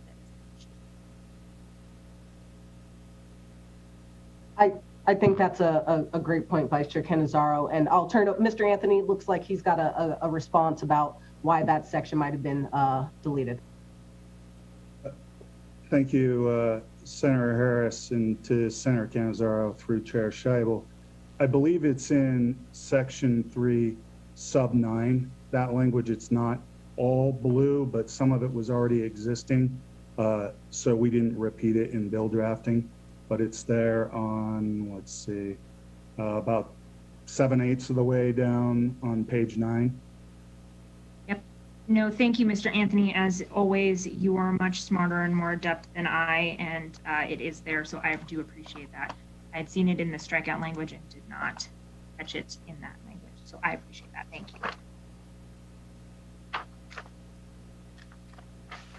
So I guess some of the other things I wanted to ensure, and I probably am just not, again, reading this, and this may be a question for Mr. Anthony. This doesn't touch on, because I see that we had reinstated some of the language here from portions of the NRS pertaining to when somebody is arrested for first-degree murder and they may be admitted to a no bail status. There are other instances where someone may be on a no bail status. For example, they're on parole or probation and they've violated their parole or probation or have failed to appear. They are oftentimes arrested on a new offense, will be held without bail. I didn't see that like stricken out in this bill, but wanted to make sure that that was still part of what we are doing, because I do think there is a very different situation for somebody who is currently being supervised on parole and probation, who then is arrested for a new offense or violates that parole and probation to be held without bail until they can have a hearing with the court and discuss whether they would be reinstated or revoked, those kinds of things. Additionally, if somebody is arrested on a new felony offense, they're typically held without bail if they've got an outstanding felony case. And just wanted to make sure those were all still in place, because I just saw that piece of that NRS put into section 3 here. This is also probably a better question for Mr. Anthony, but I am looking at page 3 right now, which addresses on line 21 a person who has a suspended sentence on a felony. Mm-hmm.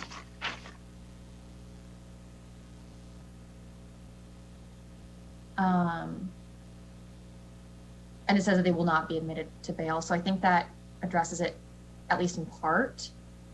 But I can also, more generally confirm your understanding is correct, that it is not our intention to remove that language or to change that statute either. If it's not contained within the bill, it should remain as it is.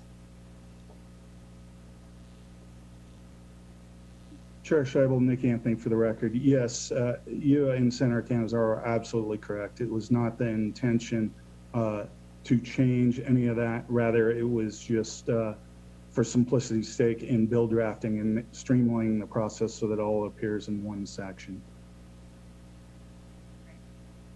And I appreciate that. Thank you, Chair Scheibel and Mr. Anthony. I wanted to make sure that was clear for the record, because we were seeing some of that language in here, that we weren't inadvertently doing that as well.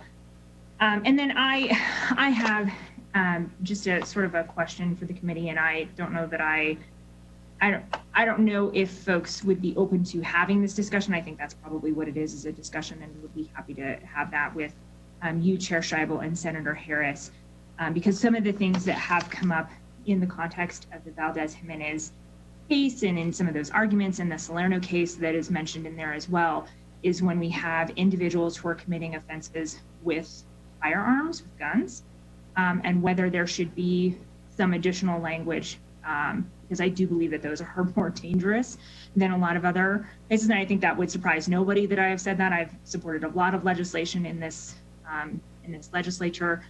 Very much believe that we have to do everything we can to ensure that gun violence is not ravaging our communities. It is a big issue.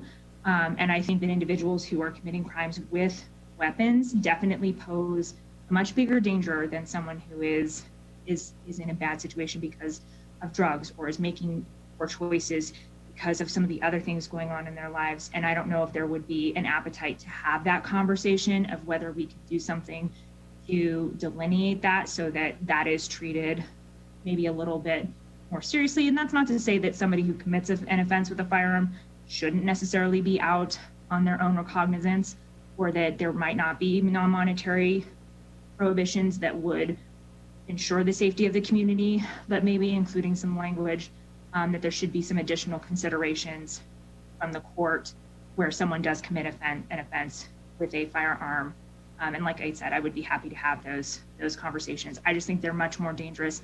I think we have to do what we can to protect the community from gun violence. And that's something that we see a lot in Nevada. And so I don't know if there is an appetite, but happy to have those conversations. Not necessarily a question, but definitely wanted to throw that out there. And Vice Chair Canizaro, if I may, I'll just say, that's not something that we discussed during the interim committee as part of the process. I wholeheartedly agree with you that those offenses are a bit different and should be possibly considered a bit differently. But I'll also note that courts always have the authority, the ability to take that into consideration, and I'm sure they would, given the eloquent arguments for it by prosecutors like yourself. But the bill is in this committee now, and so I see absolutely no reason why we can't have that discussion. And I appreciate that, and I do think that is an important point too, that the courts do have that discretion as well. But would love to just have maybe a few more conversations around that, and then see if there's an appetite for it. Melanie Scheibel, for the record, I'm absolutely open to that discussion, and I think that it is very appropriate in discussing this bill and the other bail measures that we're hearing over the course of this session to perhaps codify some of the presumptions, codify some of the weight consideration that a court can and should make for an offense committed with a firearm. I don't have any additional questions. Hopefully, if anybody else has questions, I don't see you in the Zoom with hands up. So I don't see anybody in the video waving their hands. So I am going to thank you, Chair Scheibel, for your presentation, and thank you, Senator Harris, as well, for not only being able to kind of come in and answer some of our questions, but for your work on the interim committee. I think it's an important issue, and there was very good work done by the committee. And so thank you very much for all of your dedication in this space. We are now going to move over to testimony in regards to Senate Bill 369. We will turn it over first to support, then we will move to opposition, and we will end with neutral. We're going to go ahead and turn it over to our broadcast production services and let them begin to facilitate our support testimony. So if you're waiting in support, please pay careful attention so that we can get your testimony on the record. Thank you, Vice Chair Canizaro. To testify in support on Senate Bill 369, please press star 9 now to take your place in the queue. Once again, to provide support testimony on Senate Bill 369, please press star 9 now to take your place in the queue.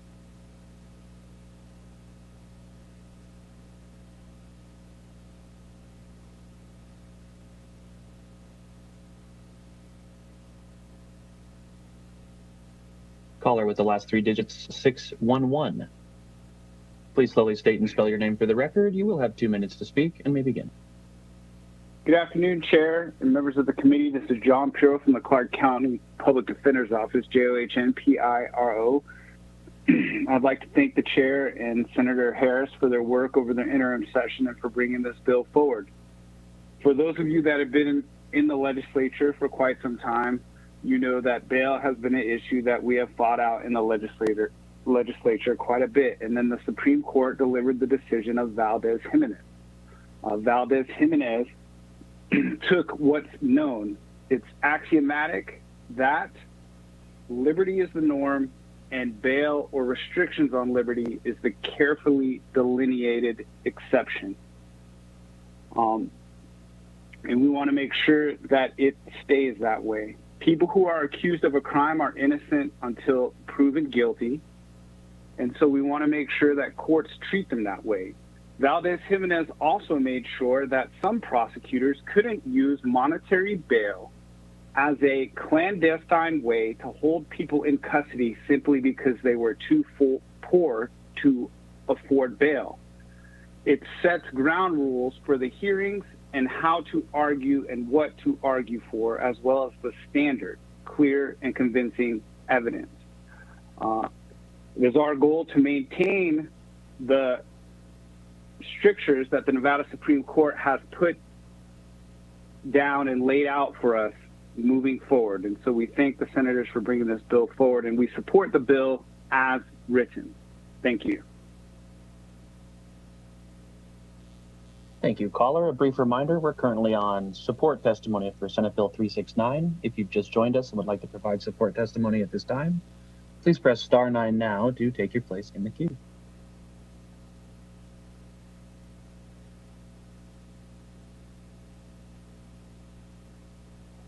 Caller with the last 3 digits, 936, please slowly state and spell your name for the record. You will have 2 minutes to speak and may begin.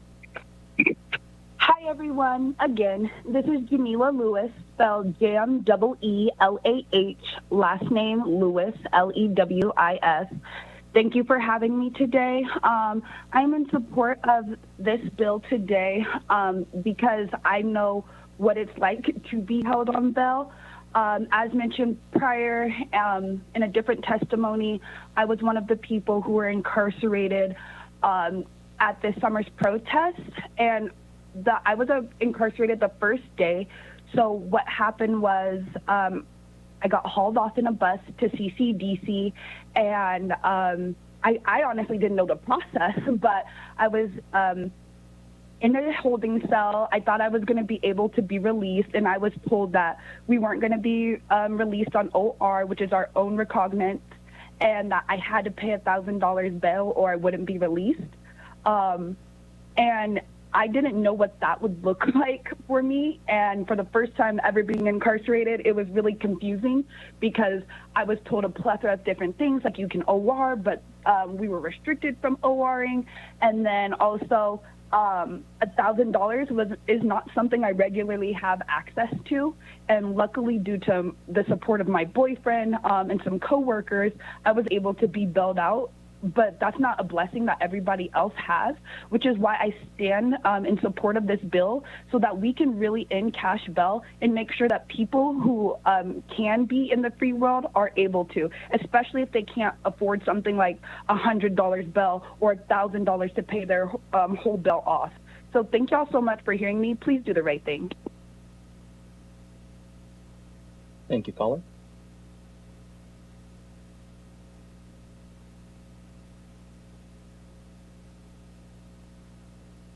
Caller with the last 3 digits, 695. Please slowly state and spell your name for the record. You will have 2 minutes to speak and may begin. Good afternoon, Chair Scheibel, members of the committee. This is Holly Wellborn, Policy Director for the ACLU of Nevada, testifying in support of this legislation as written. Every year, thousands of people are arrested, required to pay money bail they cannot afford, separated from their families and loved ones, or subjected to long periods of incarceration based on the mere accusation of a crime. The Valdez-Jimenez decision made clear that Nevada's system of using cash bail for ransom to keep poor people in jail is blatantly unconstitutional. Nevada law should reflect that decision, and we must keep working to fully end wealth-based detention. We encourage the committee's support. Thank you for your time. Thank you, caller. And as a reminder, we're currently on support testimony for Senate Bill 369. If you've just arrived and would like to provide support testimony at this time, please press star 9 now to take your place in the queue.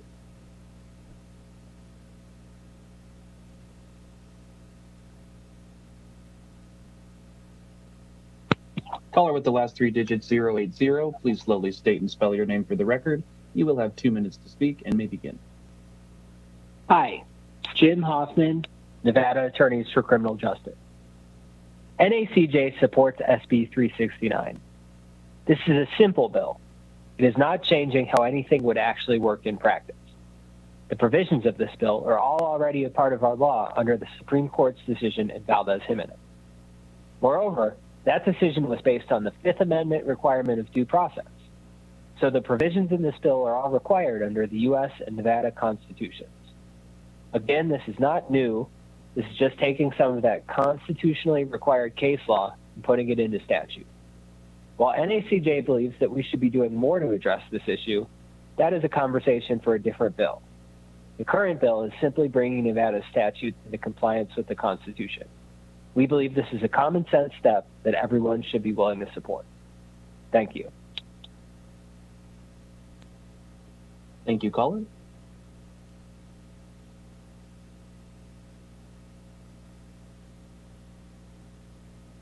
Caller with the last three digits 284, please slowly state and spell your name for the record. You will have 2 minutes to speak and may begin.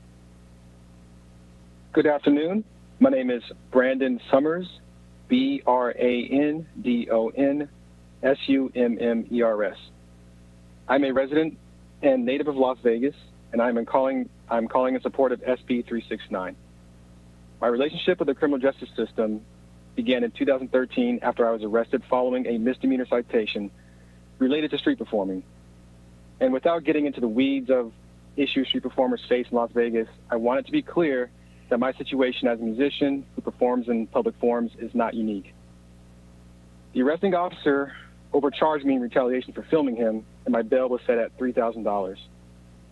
Had I not been bailed out that weekend, I would have sat in jail for 2 to 3 days instead of 12 hours. I don't know about you, but I don't have family members who have $3,000 on hand. So instead, my dad got a bail bondsman and gave him a non-refundable $450 fee. I showed up to court the following month, and my case was dismissed. To me, it makes no sense why the Clark County Detention Center was willing to hold me for so long for a crime that did not harm anyone. These outcomes are also commonplace for people who are experiencing houselessness. And a 2019 report from local jails revealed that the houseless account for 5 to 10% of the jail population at any given time. This is unacceptable and should not be tolerated. Cash bail reinforces the reality that poverty is criminalized, and we should all do what we can to not have two different criminal justice systems, one for the rich and one for the poor. Thank you. Thank you, caller.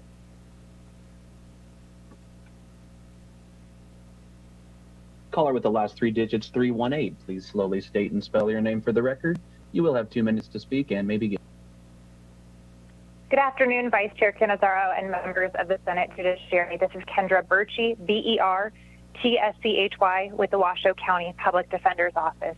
I want to again thank the members of the Senate who are bringing this bill forward and who participated in the interim committee. The interim committee on pretrial release had robust discussions regarding the various issues that the stakeholders have seen regarding bail. I would note that this bill only addresses some of the issues, and we did support those issues. We support the bill as written. What this bill is really doing is codifying certain sections of the Valdez-Jimenez order, which came out, which addresses bail, which provides regularity and a lot of just additional information for our clients and their families to know what happens when they're arrested. As we've discussed several times before, it is one of our bedrock and hallmark principles that a person is innocent until proven guilty. And we believe that this really sets forth that framework and helps allow individuals to know the process of what's going to occur, what the bail hearing's like, and more importantly, if they are released, what that system is like for how long they would remain in custody until pending their release. So we appreciate all the hard work regarding the different issues we're facing on our current bail system and urge your support. Thank you. Thank you, caller. And as a reminder, we are currently on support testimony for Senate Bill 369. If you've recently joined us this afternoon and would like to provide support testimony at this time, please press *9 now to take your place in the queue.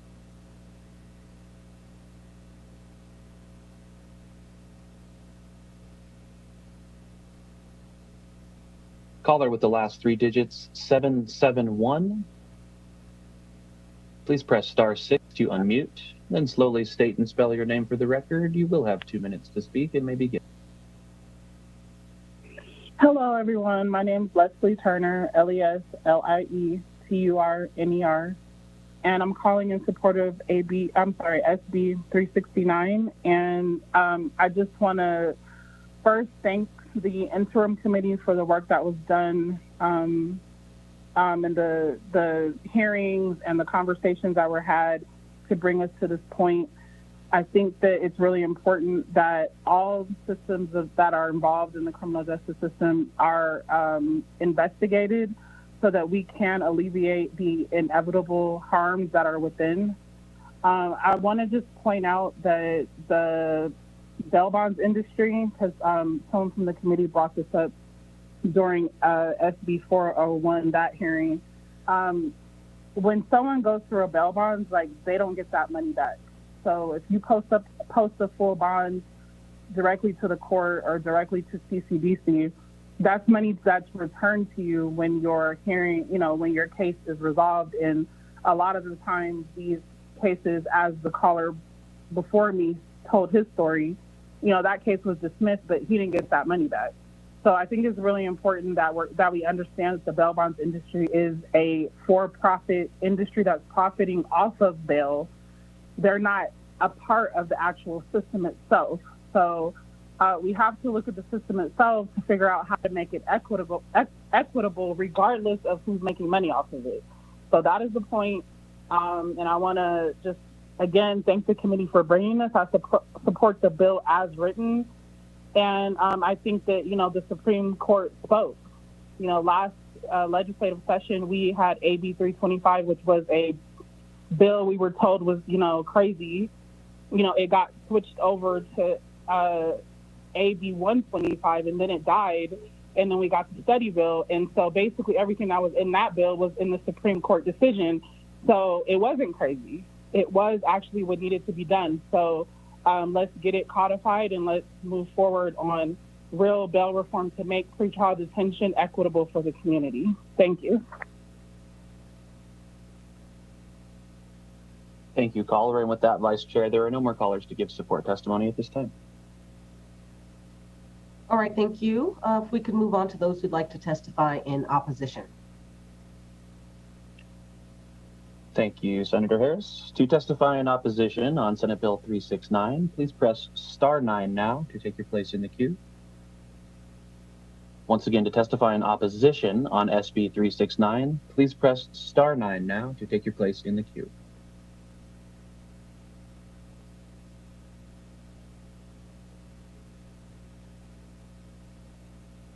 Caller with the last three digits, 648, please slowly state and spell your name for the record. You will have 2 minutes to speak and maybe.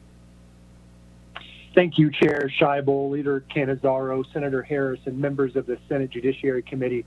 My name is John Jones, John Jones, here on behalf of the Nevada District Attorneys Association. We are in opposition to SB 369. I've also been asked to point out that the Henderson City Attorney's Office shares our concerns. The first point I want to make is that Assembly Bill 424, currently pending in front of the Assembly Judiciary Committee, contains the bulk of the procedural recommendations from the Pretrial Release Interim Committee. Some of the changes made in SB 369 are different than the changes in AB 424. And we feel that SB 369 should be merged with that bill so we have a complete picture of what statutory changes are being made to our bail process.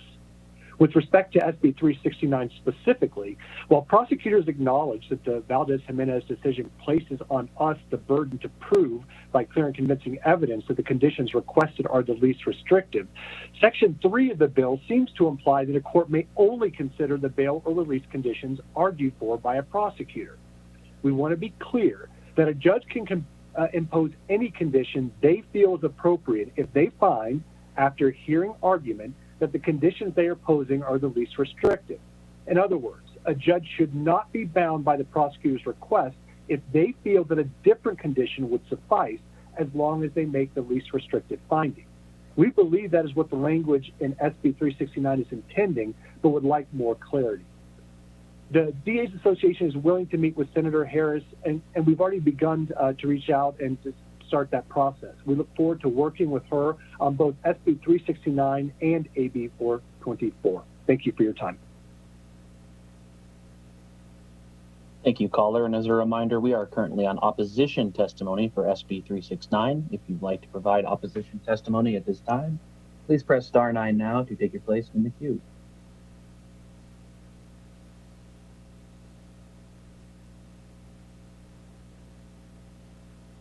And Senator Harris, at this time, there are no more callers to give opposition testimony. All right, thank you so much. If we can move on to those who'd like to testify in the neutral position. Thank you, Senator. To testify in neutral on SB 369, please press star 9 now to take your place in the queue.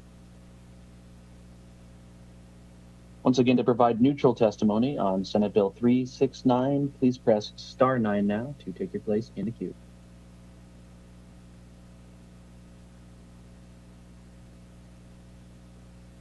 Caller with the last 3 digits, 540. Please slowly state and spell your name for the record. You will have 2 minutes to speak and may begin.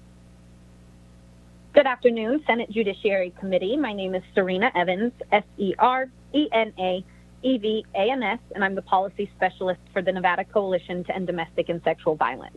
We're here today neutral on Senate Bill 369.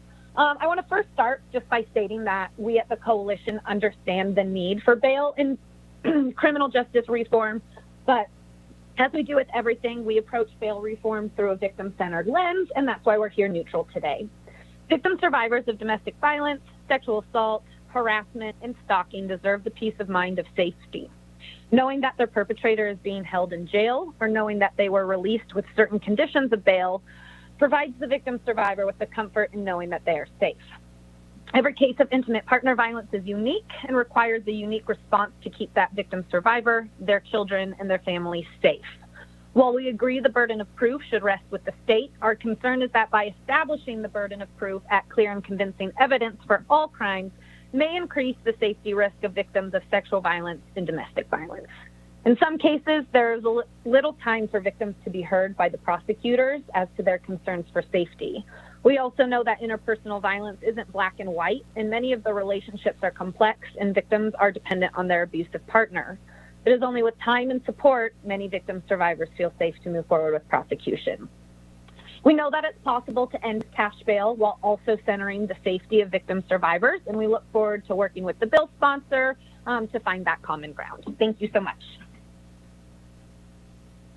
Thank you, caller. As a brief reminder, we are currently on neutral testimony for Senate Bill 369. If you've recently joined us or missed a previous prompt, please press star 9 now to take your place in the queue.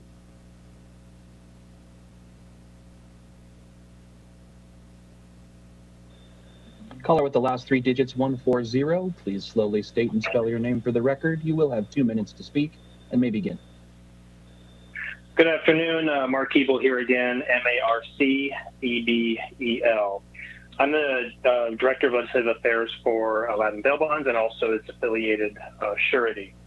We're here in the neutral position today, and I want to start out by thanking Interim Study Chair Harris for all the hard and important work done over the interim on this topic and all these issues, as well as continued to come and engage and talk about these issues going all the way back to the previous session.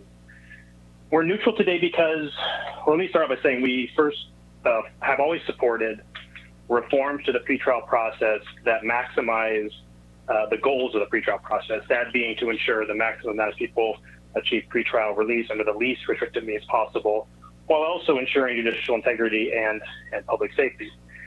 We do have some concerns, specifically in 369. They are really encapsulated by Vice Chair Canizaro and the DAs around Section 3 and protecting judicial discretion.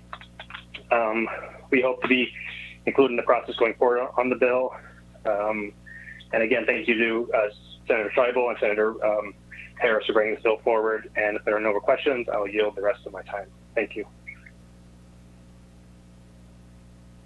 Thank you, caller. And as a reminder, we are currently on neutral testimony for Senate Bill 369. If you'd like to provide neutral testimony at this time, please press star 9 now to take your place in the queue.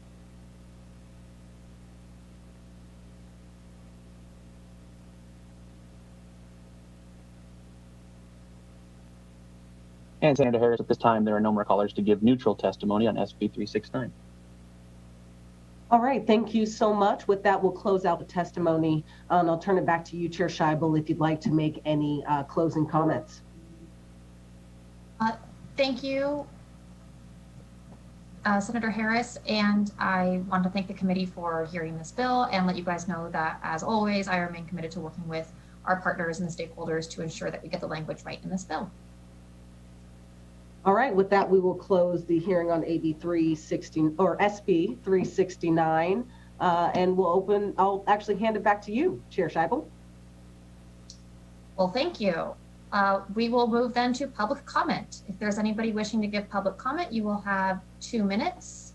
And Mr. Kyle, if you'd go ahead and cue them up. Thank you, Chair Scheibel. We're currently on public comment. If you'd like to provide public comment at this time, please press star 9 now to take your place in the queue. Once again, to provide public comment this afternoon, please press star 9 now to take your place in the queue.